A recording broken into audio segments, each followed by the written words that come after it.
Proses pelibatan surat suara pemilu yang saat ini sedang berlangsung di gudang logistik Komisi Pemilihan Umum KPU Kota Palembang melibatkan petugas sebanyak kurang lebih 200 petugas.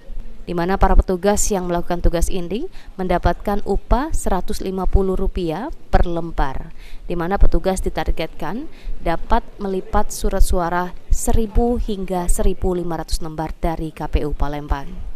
Untuk pegawainya itulah kita tidak bisa menyediakan, mana orang mau kerja kita tampung. Jadi ternyata di kisaran 170 sampai 200 orang per hari itu. Per hari. Ya. Untuk target sendiri Pak, yang pegawai melipat ini berapa target per hari mereka? Target mereka ya kita cuma target, jadi kita tidak bikin target, cuma kita lihat hasil analisa per hari. Itu lebih kurang mereka itu dapat 1.500 lembar per orang.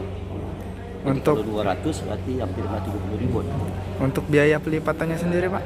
Untuk biaya pelipatan itu ya kita berdasarkan kita langsung aja kan itu 150 per lembar.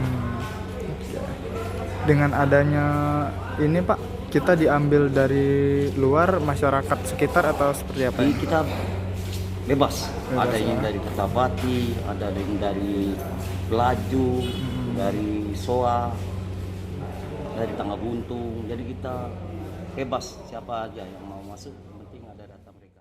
Menurut salah satu petugas pelipat suara mengatakan dirinya mengambil sebagai petugas pelipatan surat suara lantaran belum memiliki pekerjaan.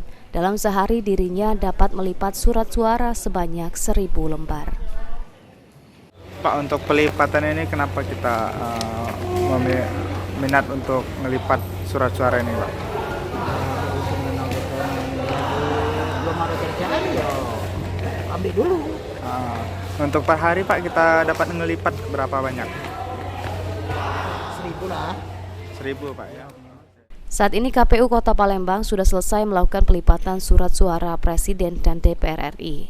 Saat ini sedang melakukan pelipatan suara DPR RI dan akan dilanjutkan dengan melipat suara DPRD Provinsi dan DPRD Kabupaten Kota.